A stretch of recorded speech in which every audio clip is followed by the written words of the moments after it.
खबर यह है कि आपने 1, 2, 3, 4 घरों पर बुलडोजर चलते देखा होगा। अब 4,500 यानी 4,500 घरों पर बुलडोजर की तैयारी है और इस पर भी हिंदू मुसलमान शुरू हो गया। ये जो तस्वीरें आप देख रहे हैं, बड़ी बड़ी इमारतें आपको नजर आ रही हैं, 4.5 घर हैं ऐसे, 50,000 लोग रहते हैं। इस पर बुलडोजर चलने की तैयारी है। अब इस पर बवाल शुरू हो गया। अगली तस्वीर दिखाइए, ये आप देख रहे हैं, ये प्रदर्शन हो रहा है, ये प्रोटेस्ट की तस्वीरें मैं आपको दिखा रहा हूं। 4,500 पूरी स्क्रीन लीजिए जरा तस्वीरें, 4,500 घरों को गिराने की तैयारी है। जो 50,000 लोग यहां रहते हैं वो सड़कों पर निकलकर प्रदर्शन कर रहे हैं और इसमें भी मजहबी चश्मे से देखा जा रहा है इस पूरे मामले को। यह तस्वीर मैं आपको दिखा रहा हूं। तो तैयारी यह है कि इन लगभग हजारों घरों पर बुलडोजर चला दिया जाए, लेकिन अतिक्रमण का भी मजहब देखा जा रहा है, बुलडोजर को भी हिंदू मुसलमान कर दिया गया है। रिपोर्ट देखिए सर।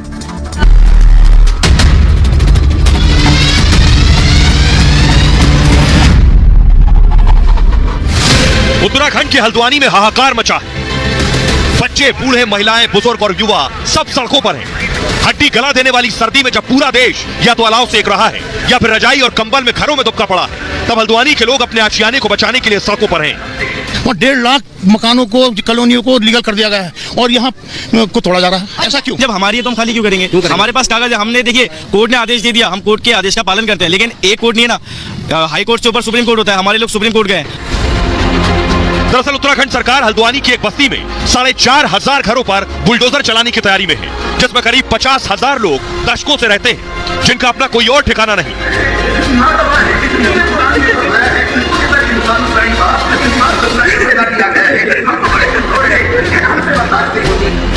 दरअसल ये हालात इसलिए बने क्योंकि ये जमीन रेलवे की है और उत्तराखंड हाईकोर्ट ने इसे खाली करने का फरमान सुनाया है।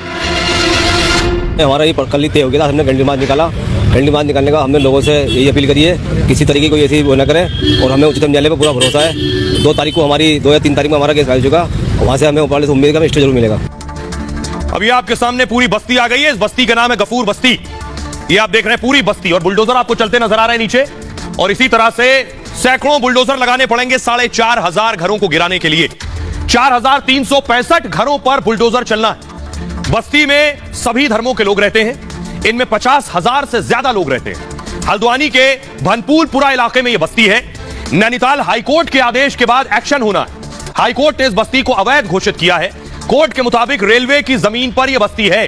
गफूर बस्ती में 20 से ज्यादा मस्जिदें हैं, करीब 10 मंदिर और गिरजाघर भी हैं। यहां कई अस्पताल और स्कूल भी बन चुके हैं। पानी की टंकी और सीवर लाइन भी इस बस्ती में। इन पर बुलडोजर चलाने की तैयारी हो गई है। अब मैं आपको सुनवाता हूं, सुनिए जरा हल्द्वानी के डीएम क्या कुछ कह रहे हैं और एसपी क्या कह रहे हैं। अब उसमें देखिए, इसमें सभी से अपील यही रहेगी, अब चूंकि माननीय उच्च न्यायालय का आदेश है, उसका पालन हमें करना है। और हमारी तो ये रिक्वेस्ट है कि जितने लोग अपनी व्यवस्थाएं अभी से कर सकते हैं, उन लोगों को अभी से व्यवस्थाएं कर लेनी चाहिए। पास पर्याप्त मात्रा में फोर्स इस समय भी है, उपलब्ध है। 5 कंपनी हमारे पास पीएससी की है और आपका जो स्टेट की पुलिस है वो आपका अगले वीकेंड तक आ जाएगी पूरी। और जो डिमांड की गई है सेंट्रल फोर्स की, वो आपका मेरा है उम्मीद की अतिक्रमण का जो हमारा अभियान शुरू होगा उससे पहले आ जाएगा। इसमें 10 ड्रोन और 20 वीडियो कैमरे की डिमांड हमने रेलवे से की है, जिस पर उनके द्वारा सहमति दी गई है और इसमें वो हमें जल्दी उपलब्ध कराएंगे।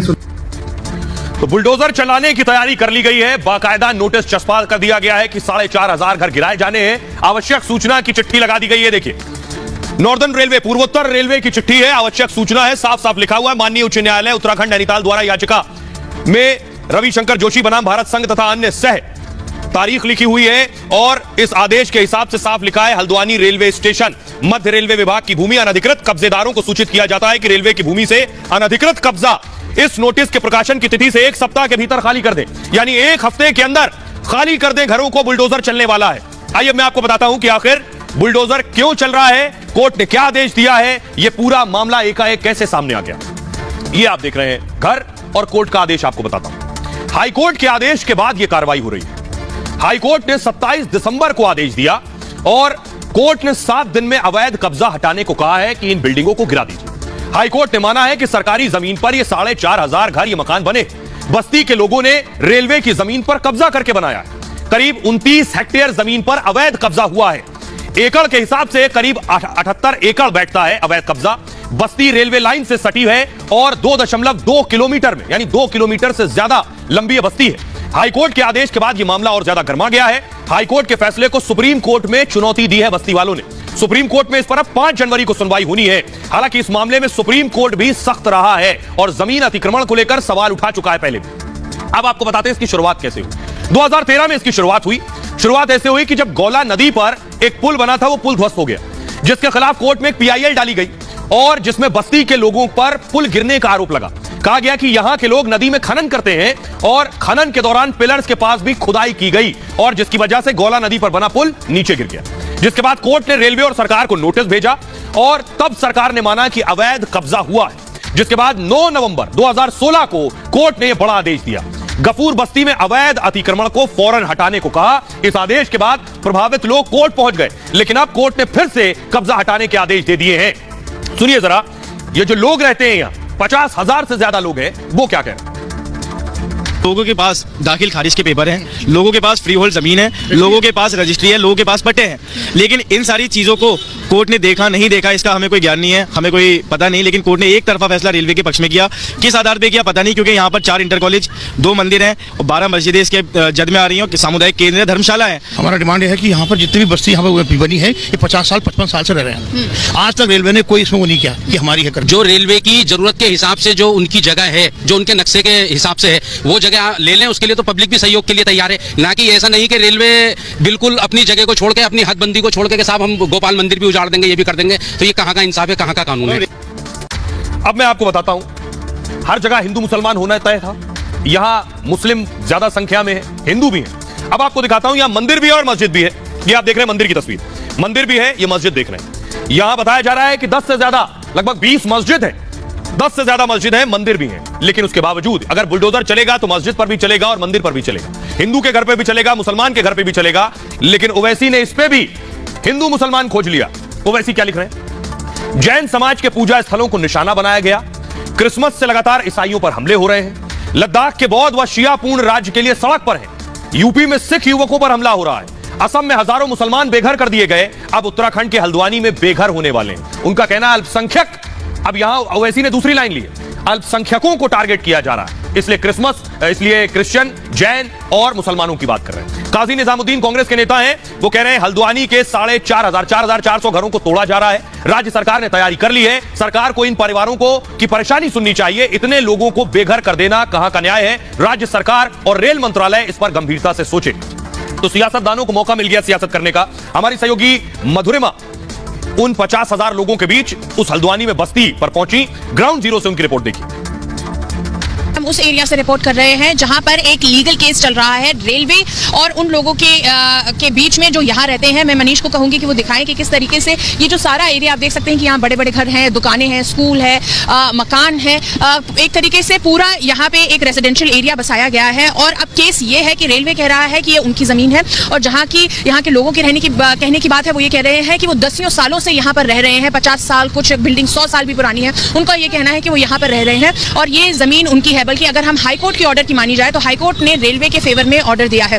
उन्होंने रेलवे को डिमोलिशन ड्राइव कंडक्ट करने की परमिशन दे दी है और यहाँ पे 1 जनवरी को एविक्शन नोटिस भी दे दिया गया है। किस तरीके से यहाँ पे दोनों समुदाय के लोगों के बिजनेस भी हैं, यहाँ पे मस्जिद भी है, यहाँ पे मंदिर भी है। तो अगर यहाँ पे जब डिमोलिशन ड्राइव कंडक्ट किया जाएगा तो ये सब कुछ हटाया जाएगा। ऐसा नहीं है कि सिर्फ एक समुदाय के ऊपर अटैक होगा, दोनों के घर, दोनों की दुकानें, दोनों के मकानें सब नीचे लाई जाएंगी।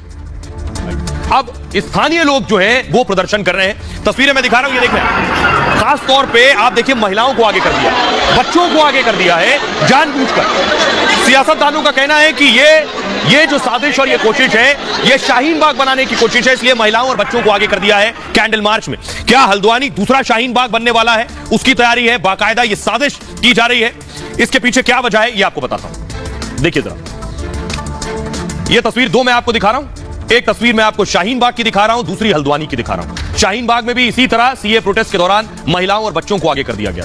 हल्द्वानी प्रदर्शन पर भी सवाल उठ रहे हैं। सवाल यह है कि इसे दिल्ली के शाहीन बाग से जोड़ा जा रहा है। जब एनआरसी और सीए के खिलाफ प्रदर्शन हुआ दिल्ली में, इसमें ज्यादातर मुस्लिम समाज के लोग ही थे उस वक्त। हल्द्वानी में भी ज्यादातर मुस्लिम मेजॉरिटी है वहां पर, क्योंकि गफूर बस्ती में ज्यादा घर मुसलमानों के।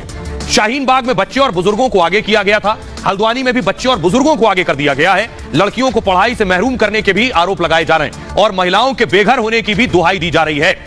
सुनिए जरा, असदुद्दीन ओवैसी क्या कह रहे हैं और कांग्रेस के विधायक क्या कह रहे हैं मैं आपको सुनवाऊंगा। कांग्रेस को हाईकोर्ट ने डांटा था, फटकारा था कि आपने अवैध कब्जा होने दिया उस वक्त सरकार को। जरा सुनिए दोनों को। 5 गवर्नमेंट के स्कूल हैं, 3 गवर्नमेंट इंटर कॉलेज है, तो क्या हल्द्वानी में ये क्या एंक्रोचमेंट है? ये इतने सालों से कैसा गवर्नमेंट ने स्कूल खोला और इंटर कॉलेज खोला? वहां पर एक धर्मशाला भी है, 16 मस्जिद है, 4 मंदिर है, 2 मंदिर है, और 70,000 से ज्यादा लोग बर्बाद हो जाएंगे अगर उनको निकाला जाएगा। तो हम देश के प्रधानमंत्री से अपील कर रहे कि इंसानियत की बुनियाद पर भारत के प्रधानमंत्री, भारत के वजीर आजम को इन लोगों की मदद करनी चाहिए, इनको वहां से नहीं निकालना चाहिए। मानवता के जो ग्राउंड बनते हैं, ह्यूमैनिटेरियन ग्राउंड्स पे हम लोग आ जाए। आप देख रहे हैं किस प्रकार से पारा गिरता जा रहा है और जो कड़ाके की ठंड पड़ रही है, और 4,500 मकान, ठीक है हम सुप्रीम कोर्ट जा रहे हैं, अभी उसका मेंशन हुआ है, उसकी सुनवाई की कौन सी तारीख मिलती है, कई सारी चीज़ें हैं। तो ये सारी चीज़ों पे, प्लस जो कल ज्ञापन हमने सौंपा था माननीय मुख्यमंत्री जी के लिए, तो उनसे हमने जानकारी ली कि संज्ञान मुख्यमंत्री जी को है, तो उन्होंने बताया कि पूरा संज्ञान भी है, और हमने उनको अवेयर कराया कि 4,500 अगर खुदा ना खास्ता 1% सुप्रीम कोर्ट से स्टे नहीं मिलता तो कैसी भयावह स्थिति उत्पन्न हो सकती है।